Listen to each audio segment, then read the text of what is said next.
And hello everybody, you're very welcome to a new episode. I'm on location at the OWASP Global AppSec in Lisbon. And I'm here talking about all kinds of cool things, AppSec, DevOps, DevSecOps, everything bringing the user experience in a safe and secure manner. So guess what? Businesses can generate revenue, right? And hopefully protect that revenue and customer trust along the way. I'm thrilled to meet or learn about a new company and do that through an old friend and make a new friend in the process. So it's an exciting day for me. Brian Reed and Chris Roeckl are joining me from AppDome. How are you guys? Good. We're great. I want to, I know you guys wrote a report around consumer expectations around mobile app security. And it's an intriguing topic. I think we've talked about this in different ways over the years, but the research you did, I think, is going to be very telling. And but I first want to hear a little bit about your roles, Brian. This is new for you, fresh out of the gate. So it's good to be with you again, Sean. We worked together in a former life. We've been mobile guys for a long time in the mobile security world. I've made my journey around since BlackBerry days, and these days I recently joined a company called AppDome that is really solving the mobile app security problem for real. And so I'm excited to be joining here with Chris and the team. AppDome has now become a member and sponsor in the OWASP community. We're participating in the OWASP mobile spec work. I've been working with Carlos and Sven on the spec for years. And here we were able to partner with OWASP on a really cool survey. So I'll pass it off here to Chris to introduce himself. Thank you for having me. I'm Chris Roeckl. I'm Chief Product Officer here at AppDome. I've actually been at AppDome since the start almost 8 years ago. Done product work, but also ran our customer team, did some early selling to prove the technology for our venture capital backed partners, and lots of other things here. So glad to be here again and to talk to you about this survey that we do every year. Yep, love it. And Brian, you mentioned for real and in real time. At runtime. Yeah, in real at runtime. Yeah, so when you think about the OWASP community, we've been working with security teams, development teams, and architects for years to bring a higher quality of security to the application community. And ultimately, the mission of OWASP is the end of insecure software, right? All our software will become safe. And it's always been a challenge for working with developers to write secure code and working with security teams to test it properly in all the iterative cycles. And as DevSecOps happens, everything happens faster, faster, faster. And so a lot of what's happening now is more insecure software, and the tools are finding more vulnerabilities automated in the pipeline, and the developers are struggling to fix what they can find, and you've kind of got this really bad, yucky looking Mobius loop, right? Yep. And so as I've worked in mobile AppSec now, from being with testing vendors and the pen testing space and development tools, I think we've really found something interesting here at AppDome that we'll talk about in a little while. But the genesis of the report we're going to talk about today has to do with, we recognize that OWASP is the leading community that participates with AppSec and development and is representative of that. And so we do a survey every year here at AppDome that Chris will talk about, and part of that survey was to bring the consumer voice into the OWASP community so that the OWASP community, the security professionals here, the developers, the architects, they can bring that back into their business and say, look, these hundreds of thousands of consumers are saying security, privacy, anti-fraud, compliance are critical. They're expecting us to address this. Now the consumers are at the table, and it's not just sort of security and development kind of banging heads and trying to figure out what to do. So I think it's a really great moment here for it, and we're excited to be launching it here in OWASP Lisbon. Yep, perfect. And Chris, tell me about how long you've been doing the report now? So this is our fourth report. Okay. Right. So we've interviewed, I think now 120,000 consumers over the course of 4 years in 12 countries. Right. So we spanning the world. Right. So we have a really good view of trends in terms of what consumers are looking for in terms of security, fraud, and privacy protections. But we also have good trend lines, right? That's the, as we've done this year after year after year, we see the trends, and the trends are more security. Like consumers are saying, hey, wait a minute, I want a safe experience. And that's really important for mobile brands to hear, right? So we've got lots of data on what that means. Yeah, because as I alluded to earlier, I think one of the things that I've heard, and I like this trend of security as a differentiator for the business in many cases.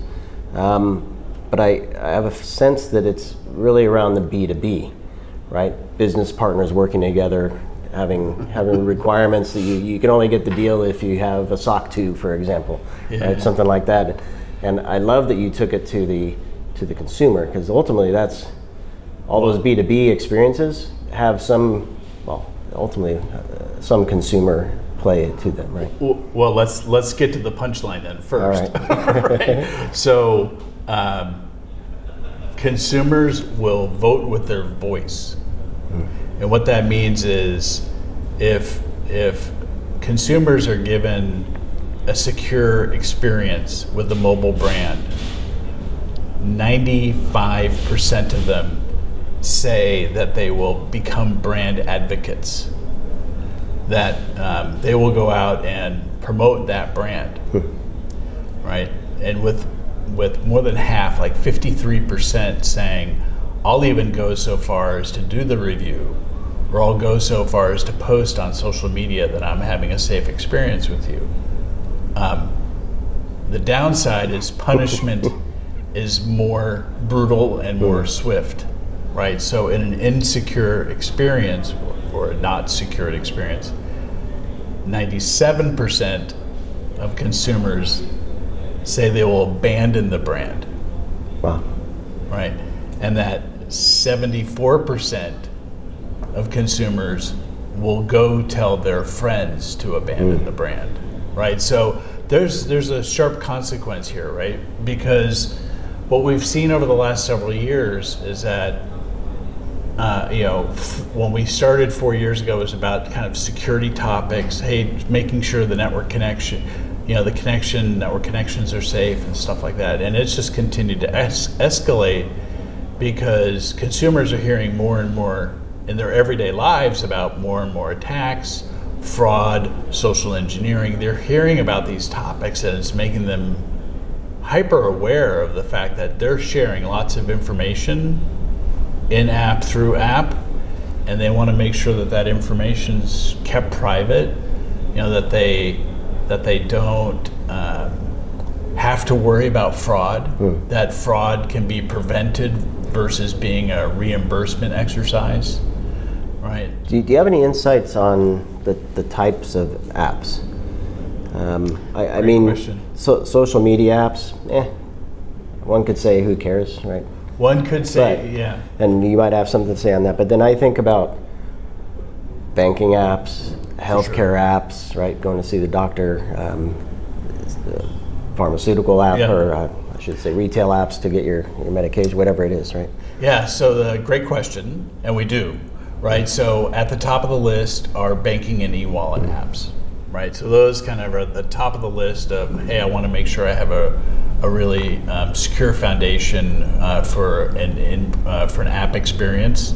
Mobile betting and gaming, number 3. Healthcare, number 4, right? And retail, number 5, right? So those are the ones that folks zero in on. What is interesting about social media? Social media, you're right. It's not at the top of the list of saying, hey, I want the most safe experience. But it was one of the fastest growing areas for adding security, right? So people are becoming more aware, more conscious about, hey, wait a minute, what's the information that I'm sharing within the social media world from a login and privacy perspective, right? Yeah. What they're sharing is what they're sharing, right? But the basics of, hey, I don't want somebody to compromise my account, right? Those sorts of basics are starting to show up in social media, which has tended to be at the lower end of our scale. So on that note, I don't know if you have any insights into the understanding of what security means by consumers. That to your point, account takeover is just one, right? But they'll never think of it as an account takeover. Right. Right. Right. So how do they picture it? Yeah. Those are our words. Those are our terms. Right. Exactly. So we tend to zero in on how we describe things in the report in a plain language way, right? In all the different languages that we translate it into, right? So they express these things as, hey, how safe is my login? right? The actual authentication experience. What do you do with my data, right?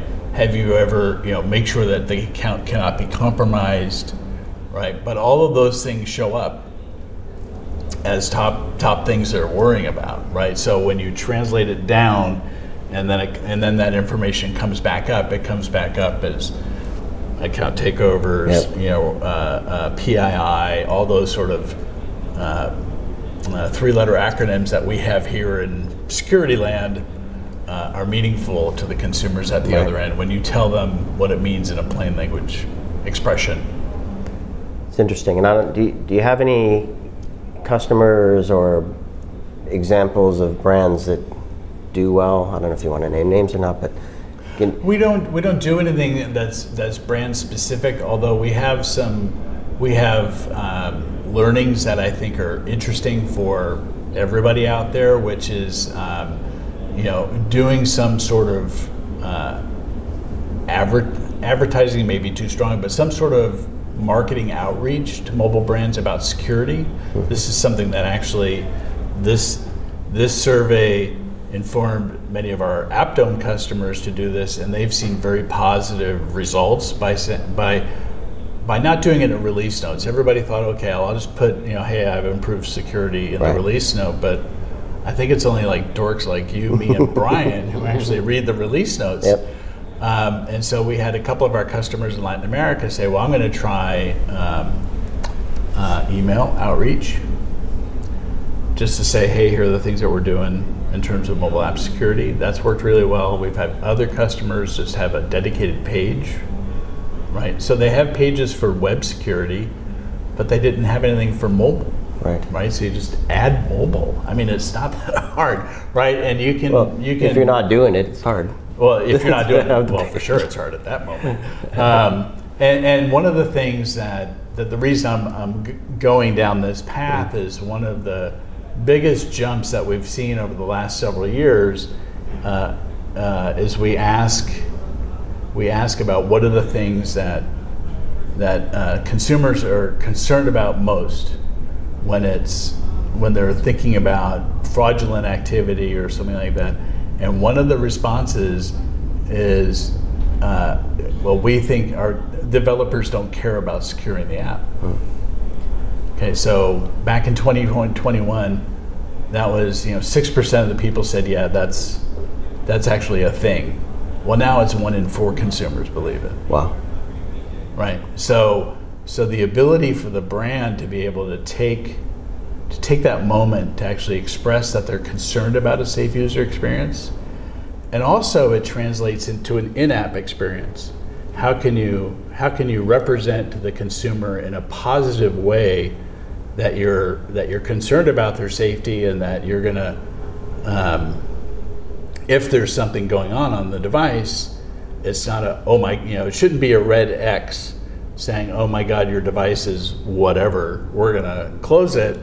It should be something green, right? This is, hey, what we're trying to do is, make sure that you have a good experience and that we have a good experience, right? So that's what drives a lot of what we do at AppDome, is not only making sure that we can provide defenses for mobile apps, but to make sure that the experience all fits together so that consumers don't freak out. They go, oh, okay, this is beneficial for me. Yep. Right, because it is something that they are very concerned about, and it's something that we've learned over the last 4 years and been sharing with the industry these insights, because we think it's really up to all of us to try to make mobile security better, right? To improve the state of the art of mobile app security, and to do it in a way that is really positive for the 6 billion humans on this planet who use mobile apps, right? Yeah. 6 million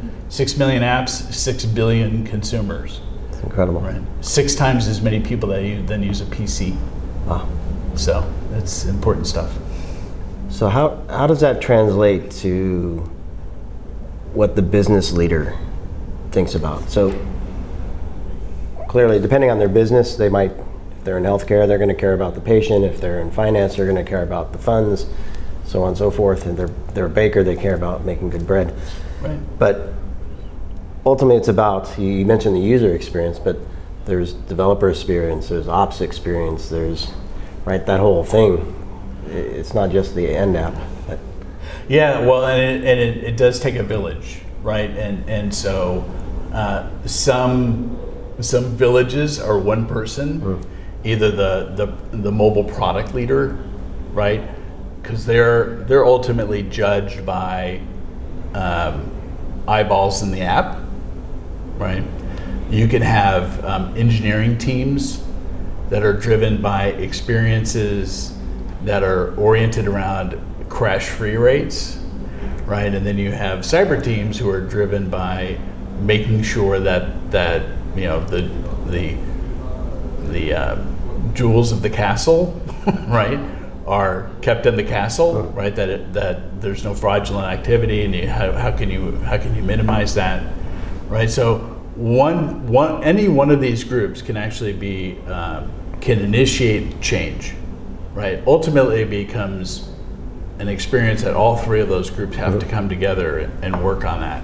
And really, at that moment, it ultimately becomes about how can you do security in a workflow that is non-invasive, that doesn't change workflow experience, at least from the perspective of breaking something, right?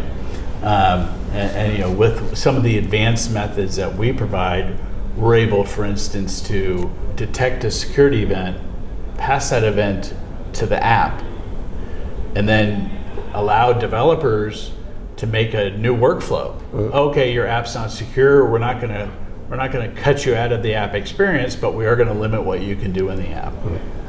Right? Again, something user friendly. Hey, we see this is happening on the app. Unfortunately, we're not going to let you transfer more than $500, right, you know, until you get this remediated.